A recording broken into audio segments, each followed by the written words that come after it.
Hello everyone, uBresu kulakulambahle. Namhlanje nginiphathele izindaba ezithinta umculo wamaskandi ongaconsi phansi kubalandeli bamaskandi uNkeshemba. Kanye nomsakazi-ke woKhozi FM uZamazama Mseliku. Lo msakazi-ke woKhozi FM uhluleke ukuzibamba-ke ngenkathi ekuhlelo likaDudu Khoza washo-ke nje wakuveza obala ukuthi cha uyazifela ngaye-ke uNkeshemba. uNkeshemba-ke lo sikhuluma ngaye kwabangamazi-ke umculo wamaskandi-ke owaduma kakhulu ngengoma eyayithi ngicela ungixolele mawa mntanami.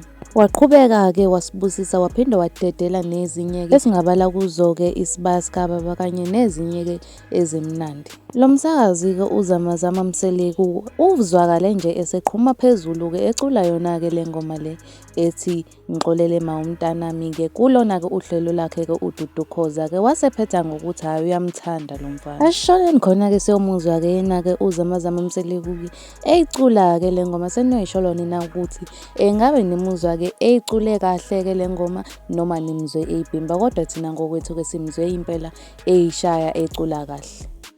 Bengicela ungixolele mama womntanami, angibanga khona esibhedlela, angifinyozama ngizamela thina, bengifisa ukuba nawe mama.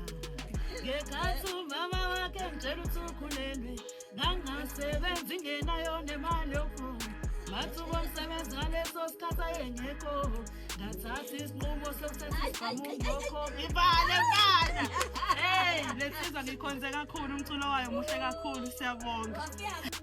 Simzwile sonke-ke yena-ke uZamazama-ke ecula egiyegiyela yena-ke uNkeshemba-ke wase wakuveza-ke njengoba kade sengichazile ukuthi uyamthanda kakhulu lo mfana-ke. Okusho kona futhi ukuthi yena-ke uNkeshemba ufikile kumculo wamaskandi ngoba izingoma zakhe zidume yonke indawo, ziculwa yonke indawo, zidlalwa yonke indawo.